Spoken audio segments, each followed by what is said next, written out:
Viva Voz, com Vera Magalhães.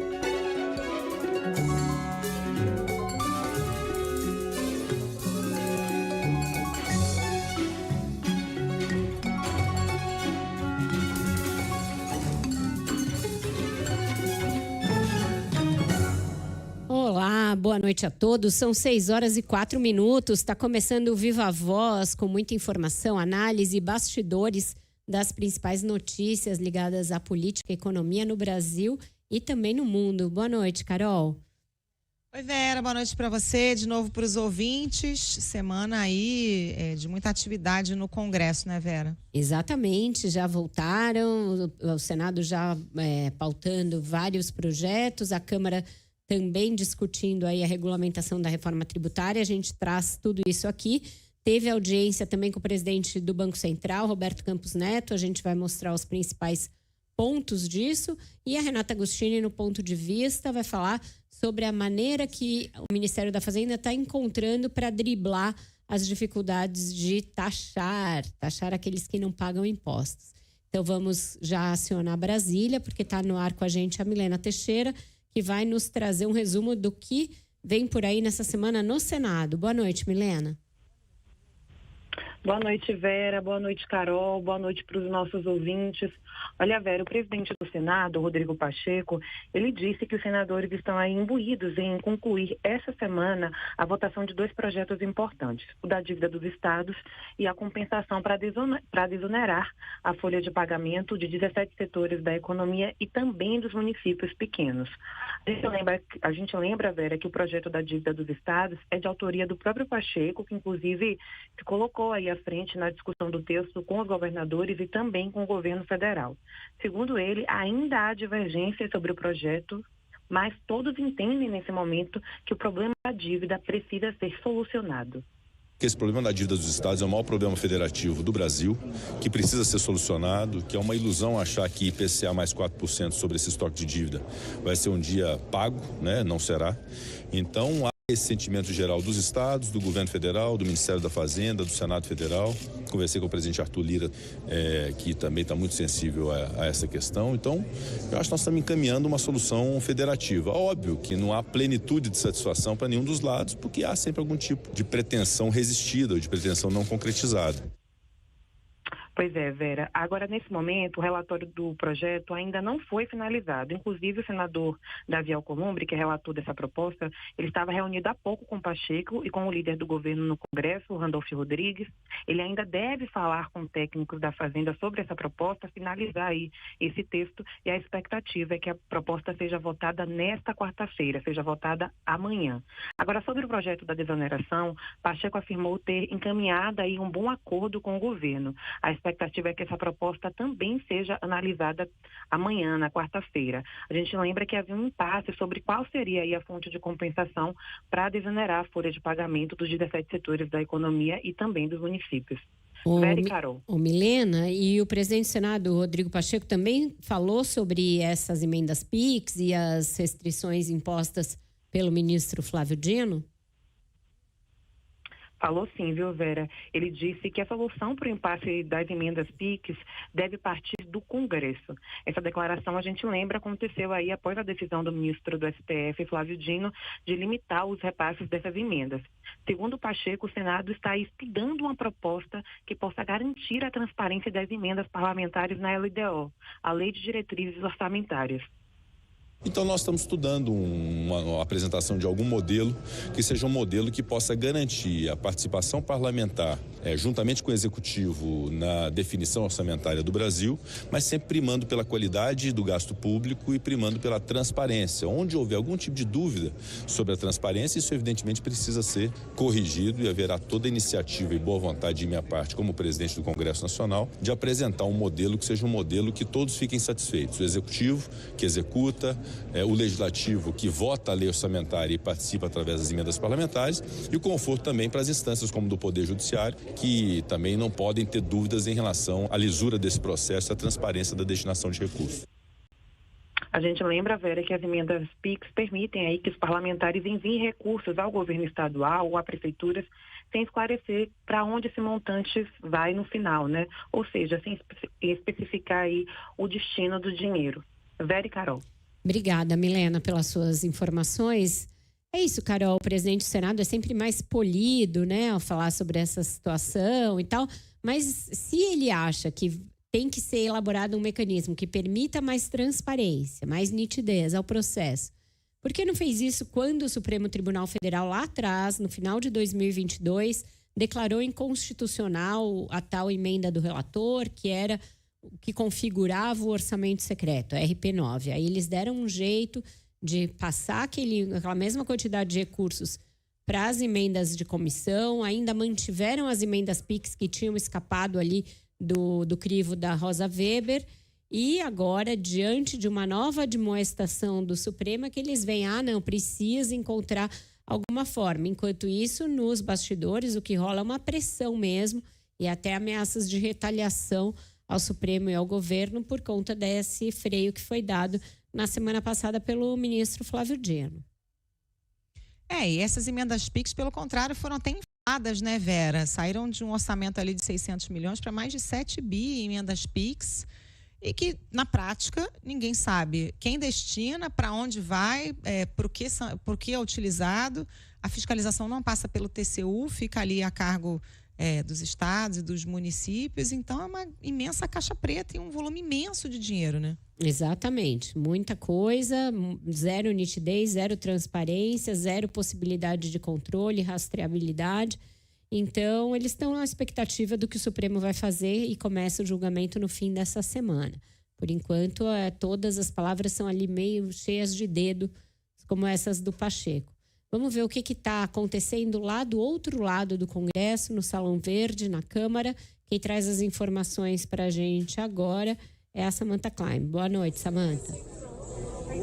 Oi, muito boa noite, Vera e Carol. Hoje sim, movimentadíssimo o plenário e também o Salão Verde. Ontem a gente falava que tinha mais jornalistas do que parlamentares, nem mesmo Lira, presidente da casa, apareceu por aqui ontem. Foi aprovado requerimento de urgência desse segundo projeto da reforma tributária, da regulamentação da reforma tributária, mas hoje sim, é movimentação total e reuniões, negociações que ainda acontecem aqui dentro. Inclusive, o secretário extraordinário da reforma tributária, Bernarda Pique, mais cedo participou de uma audiência genérica a respeito da reforma tributária, também segue negociando por aqui, nesses corredores que a gente acaba não tendo acesso, mas ele está sim negociando, participando, tentando convencer ainda parlamentares a votarem nesse projeto.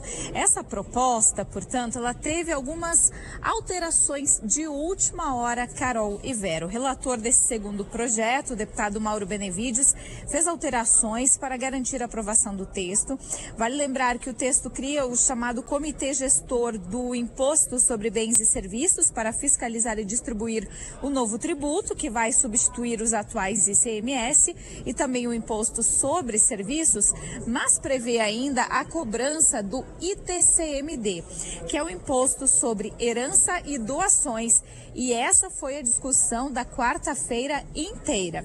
Pressionado, inclusive, por advogados tributaristas e pelo Conselho Federal da Ordem dos Advogados do Brasil, o parlamentar alterou um trecho a respeito da distribuição desproporcional de dividendos de uma empresa. O artigo 164 do projeto de lei complementar prevê a cobrança desse imposto sobre herança nos casos de repartição o que não seja proporcional entre os sócios, portanto, de uma empresa. O trecho foi muito criticado ao longo desta quarta-feira, principalmente depois que os tributaristas fizeram a análise do relatório do deputado Mauro Benevides, que foi colocado no sistema aqui da Câmara ontem à noite. Aí, para buscar um consenso. Ele mesmo confirmou que participou da reunião de líderes na residência oficial, também conversou com as bancadas, as maiores bancadas aqui na casa. Benevides disse que vai reduzir a alíquota cobrada em imposto, esse imposto sobre herança, mas o relatório ainda não está disponível no sistema da Câmara.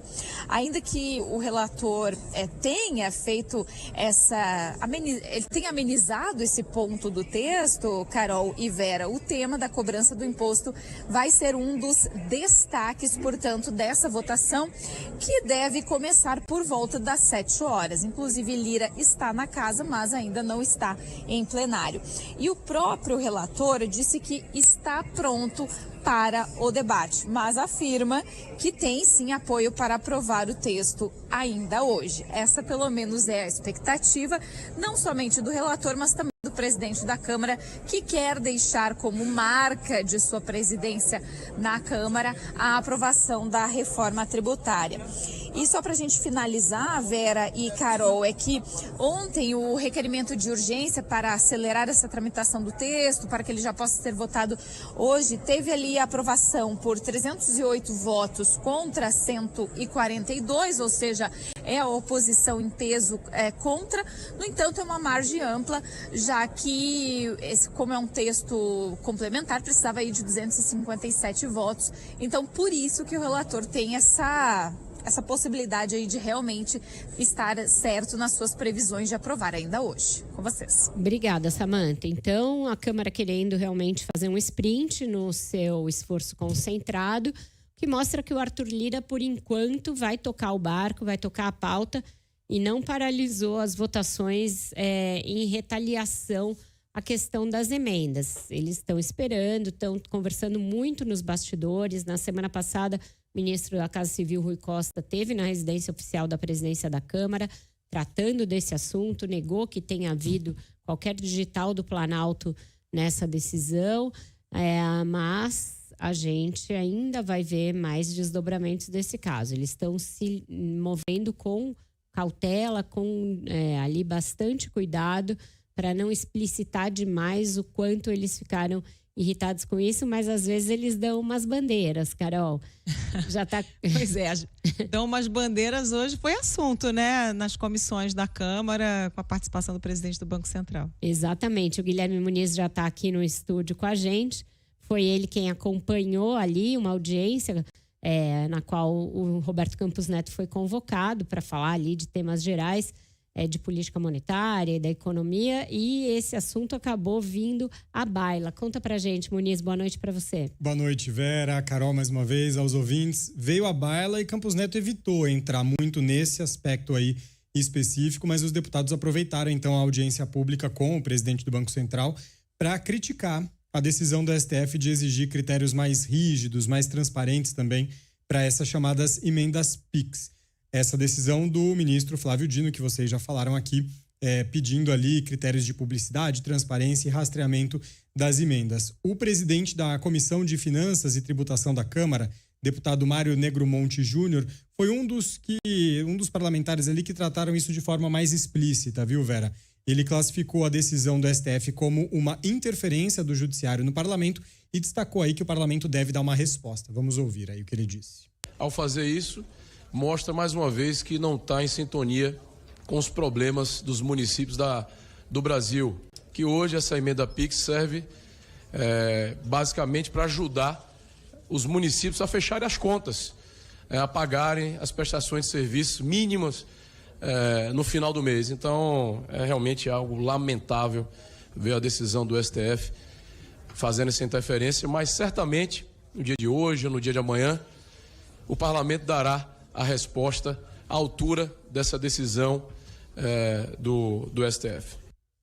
O relator da Lei de Diretrizes Orçamentárias, o deputado Danilo Forte, foi na mesma linha, dizendo até que existe uma incompreensão da eficácia das emendas PIX, que, segundo ele, chegam mais rapidamente aos municípios. Esse seria o ponto positivo, né, na visão do parlamentar.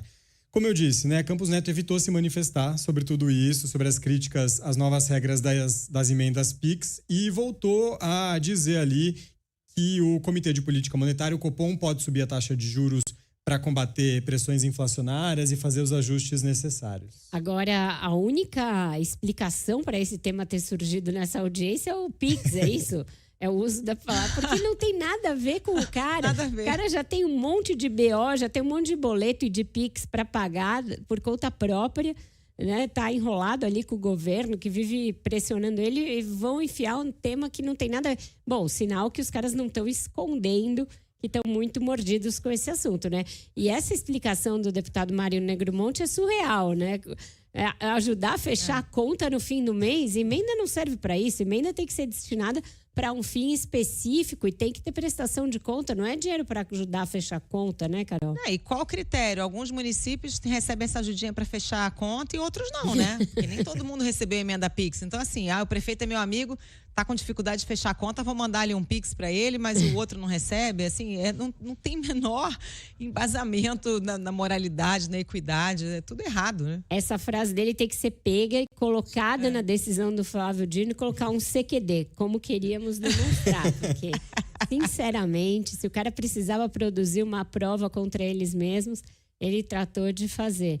Em relação aos juros, ele voltou a reiterar, Muniz, que vai subir se for preciso? Voltou a reiterar, Vera, e disse, inclusive, que quis mostrar mais uma vez aquela unidade ali da diretoria do Banco Central, porque além de falar que, se precisar, o Copom vai sim subir a taxa de juros para combater a inflação. E o que chama a atenção é que ele destacou que até os diretores indicados pelo presidente Lula têm dado manifestações nesse sentido.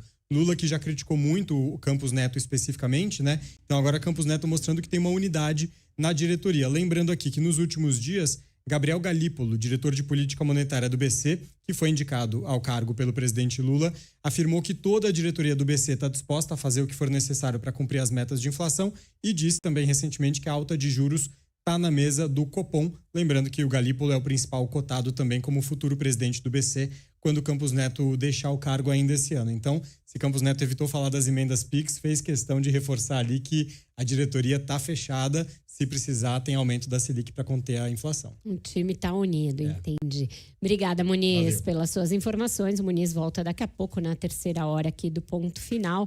É isso, Carol. O Congresso tentando mostrar que está trabalhando, que tentando mostrar produtividade nesta que deverá ser uma das poucas semanas de trabalho do semestre. Trabalham agora, na próxima se dedicam à campanha eleitoral, aí voltam na outra para mais um esforço concentrado e assim vão levando entre suas bases e Brasília. E a decisão do Supremo, como a gente disse ontem, eu reforço aqui para quem não ouviu Viva Voz ou para quem chegou agora, o Supremo começa a votar no plenário virtual a questão das emendas na sexta-feira. Então, sexta, a partir da meia-noite, os ministros podem ir lá e depositar os seus votos, no sentido do que o ministro Flávio Dino decidiu, suspendendo ali as emendas, pedindo, dando um prazo para que adequem a critérios aí de rastreabilidade, transparência, etc.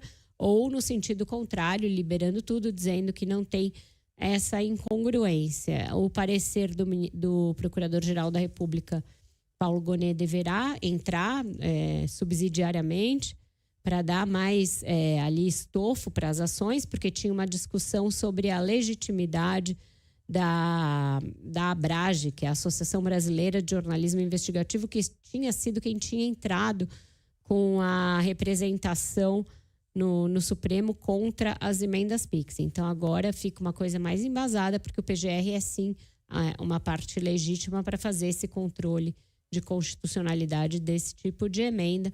Deputados e senadores bem à espreita, alguns dando mais bandeira do que outros, de que estão, sim, muito, muito preocupados com esse tema. Sentiram. Vamos para o break? Vamos para o nosso intervalo, depois fazemos o Repórter CBN e voltamos com o Ponto de Vista, Renata Agostini. CBN Ponto de Vista, com Renata Agostini.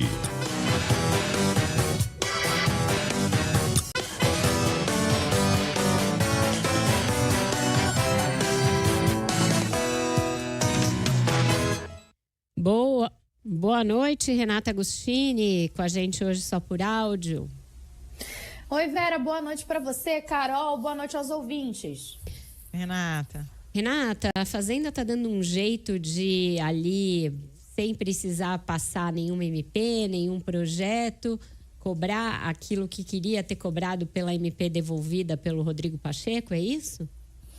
Exatamente, Vera. A Receita Federal, e aí, é claro, né, atendendo a uma orientação da equipe econômica como um todo, do próprio ministro Fernando Haddad, ministro da Fazenda, está tentando fechar uma torneira que eles queriam já ter resolvido há alguns mees, mas o Congresso fechou essa porta. Gente, vamos dar uns 2 passinhos para trás para vocês entenderem qual é o atalho agora que o fisco está pegando para tentar resolver essa história. Há alguns meses, o governo editou uma medida provisória que fazia o seguinte, dizia que as empresas não iam poder mais usar um crédito tributário, crédito que elas acumulavam contra a União, quando elas estavam ali nas operações relacionadas a um tipo de produto, de tributo específico, PIS e COFINS.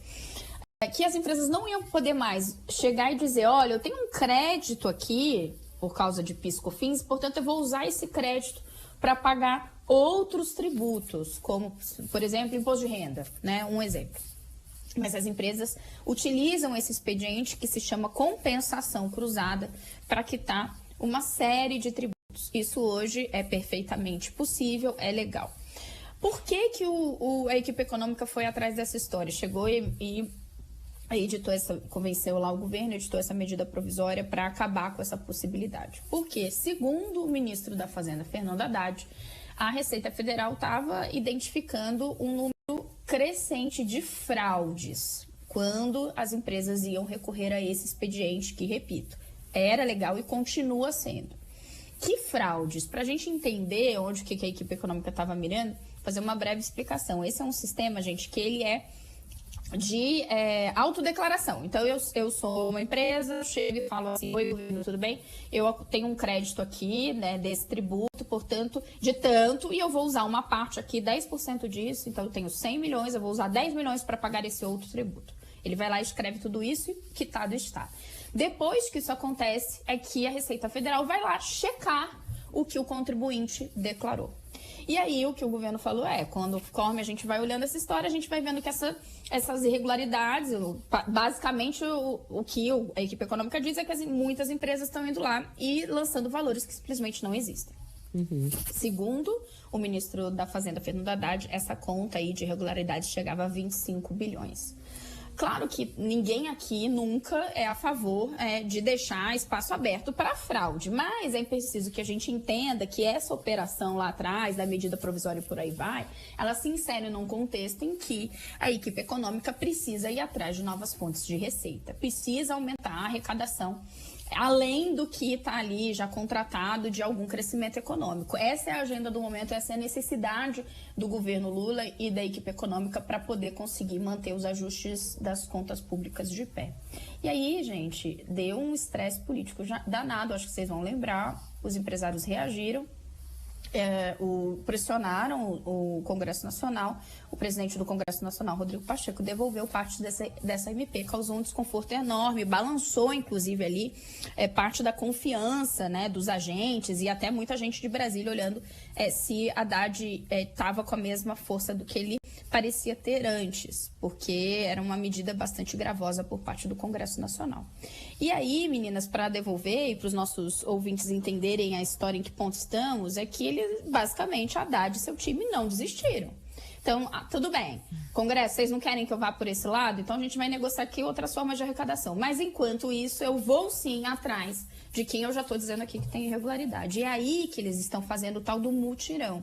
Basicamente, de junho para cá, o fisco juntou um grupo, uma força-tarefa, um esforço concentrado para ir atrás dos grandes contribuintes e tentar achar com muita rapidez, é isso que eles estão prometendo ali nos bastidores, quem está fraudando. É um cerco a despeito do Congresso ter dito que esse não era o caminho.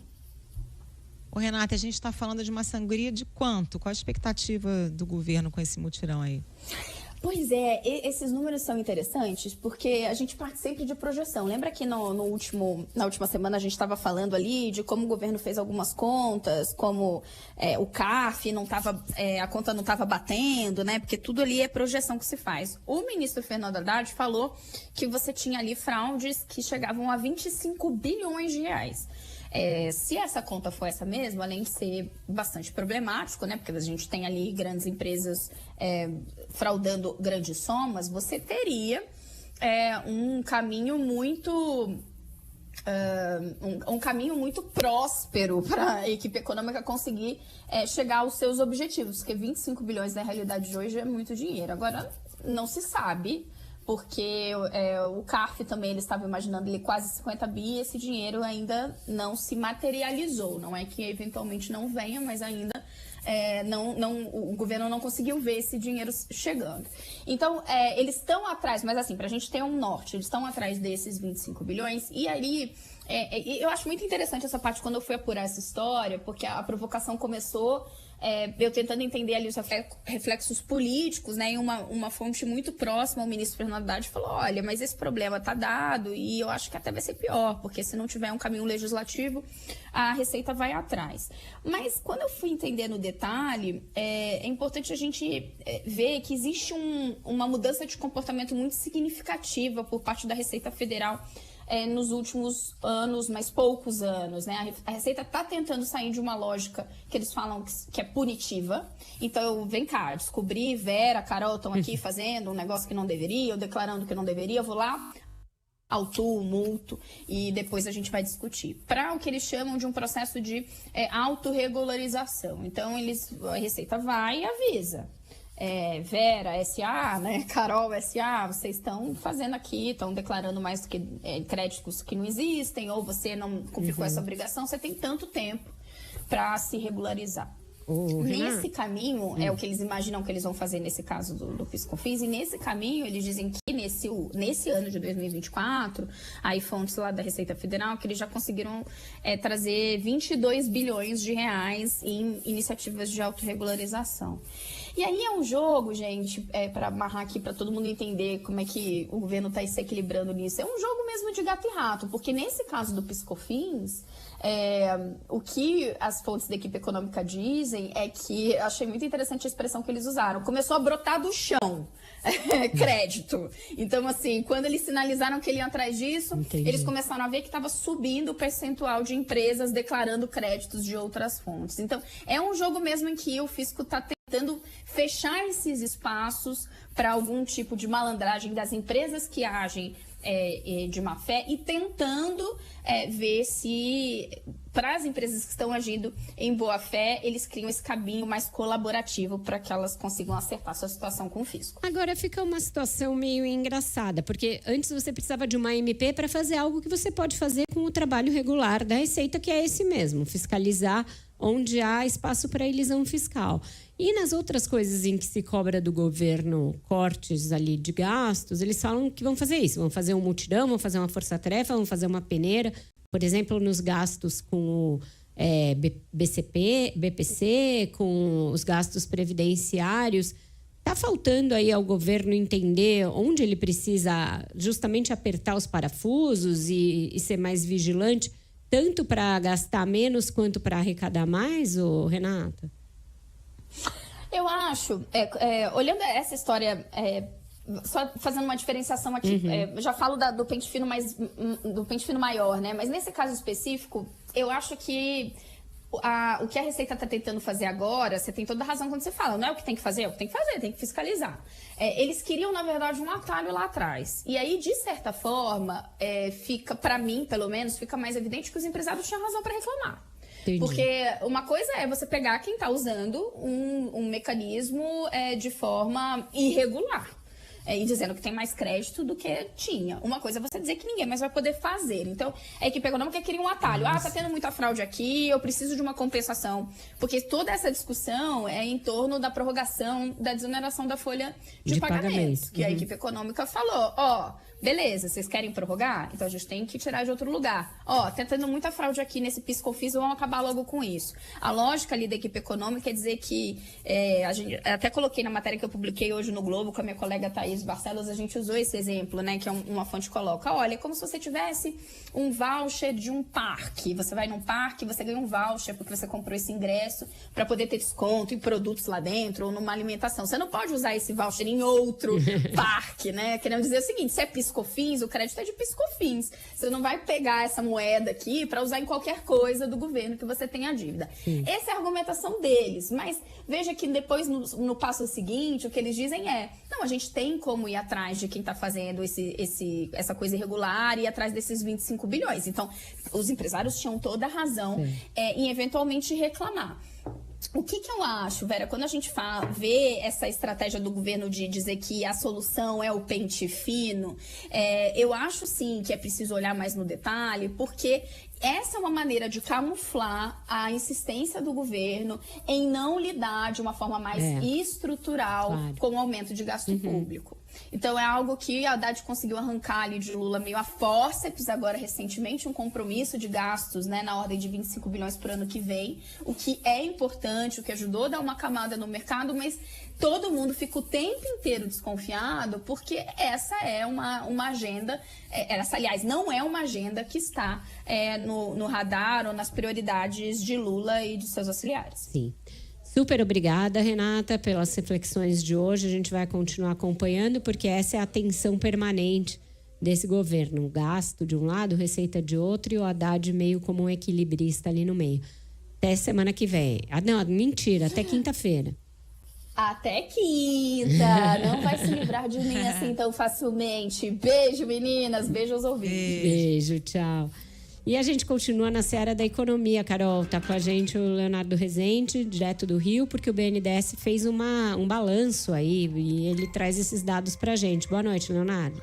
Exatamente, Vera. Boa noite a você, a Carol, os ouvintes aqui do Ponto Final. O Banco Nacional de Desenvolvimento Econômico e Social, né, o BNDES, anunciou que teve um lucro líquido recorrente de 7,2 bilhões de reais no primeiro semestre agora de 2024, um aumento de 94% em relação ao mesmo período do ano passado. O resultado financeiro foi concentrado principalmente em ganhos de crédito e tesouraria.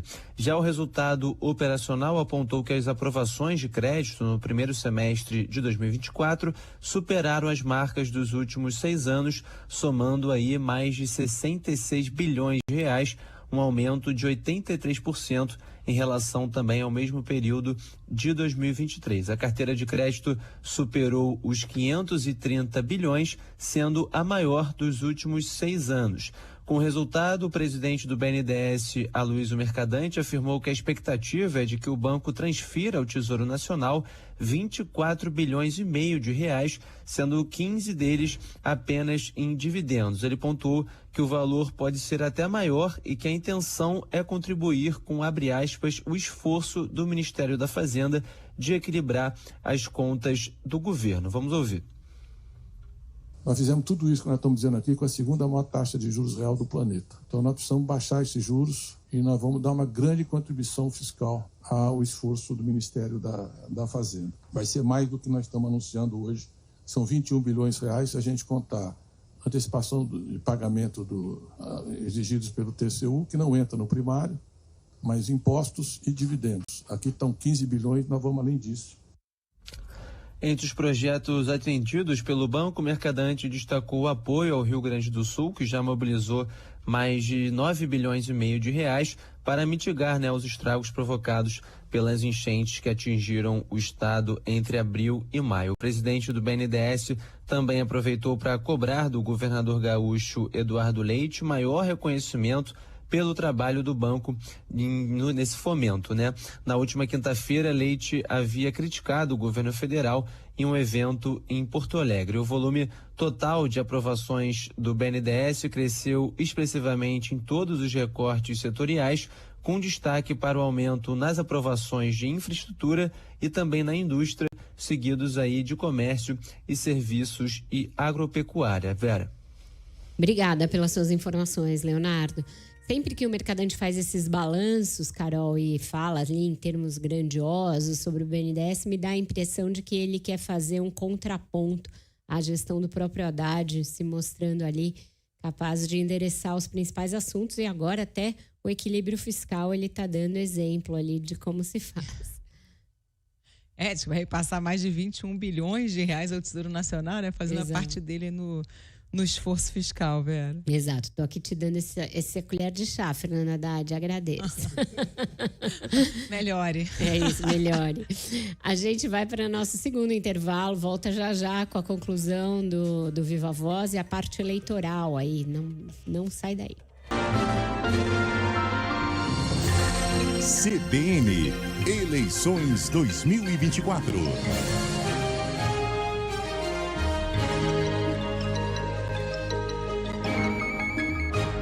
Estamos de volta aqui com o Viva Voz, falando agora de eleições municipais.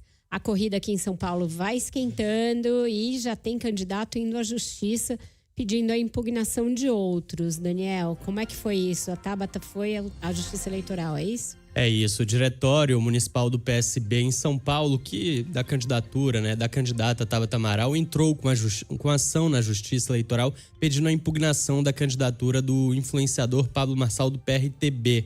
Essa petição alega que Marçal não tinha o mínimo de tempo no partido quando foi escolhido como candidato do PRTB, isso de acordo com o direito a votar ou ser votado na convenção, deverá possuir filiação mínima de 6 meses. De acordo com Alberto Rolo, que é especialista em direito eleitoral, existe jurisprudência do Tribunal Superior Eleitoral para essa petição. O prazo exigido para a filiação partidária é de 6 meses, isso está na lei das eleições. Mas o artigo 20 da lei dos partidos políticos diz que, se for o caso, o partido pode estabelecer no seu estatuto prazo maior do que da lei. Não pode ser prazo menor, mas pode ser prazo maior. Então, dependendo realmente do que diz o estatuto do PRTB, essa impugnação foi oferecida, pode ter razão, isto é, pode ser que o registro seja indeferido, mas quem julga é o juiz eleitoral. Engraçado que o estatuto do PRTB é de antes de 2020, mas o partido passou por várias transformações, mudança de poder, por aí vai. O Alberto Rolo pontuou, no entanto, que o processo cabe recurso ao Tribunal Regional Eleitoral e depois ao Tribunal Superior Eleitoral, se for o caso.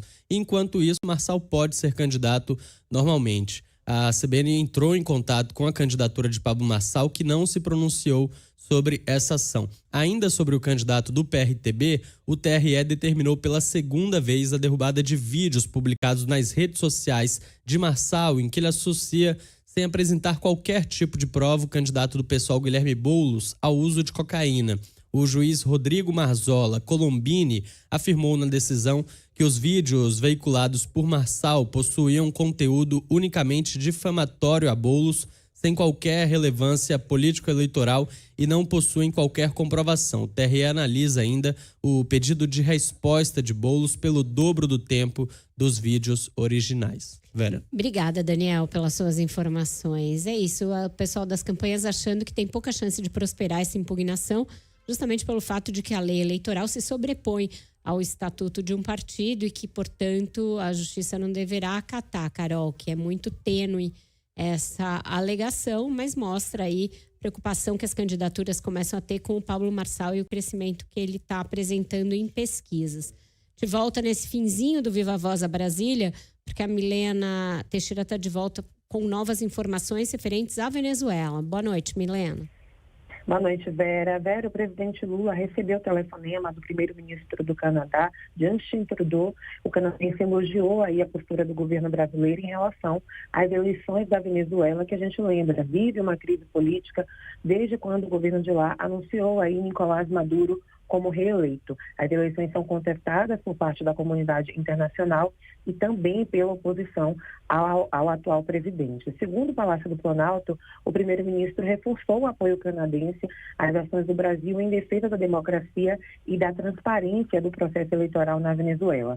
O líder do Canadá também citou os esforços brasileiros em busca de diálogo e em respeito ao Estado democrático de direito. Na conversa, Vera, segundo o Planalto ainda, Lula também condenou as sanções comerciais à Venezuela. A gente lembra que Estados Unidos e a União Europeia impuseram aí diversos bloqueios ao país em retaliação ao governo de Nicolás Maduro. Ainda falando sobre o assunto, uma reportagem do jornal Valor Econômico diz que o assessor para assuntos internacionais do Palácio do Planalto, do presidente da República, na verdade, Celso Amorim, sugeriu ao presidente Lula a realização de uma nova eleição na Venezuela como forma aí de ajudar a resolver esse impasse político, essa crise no país.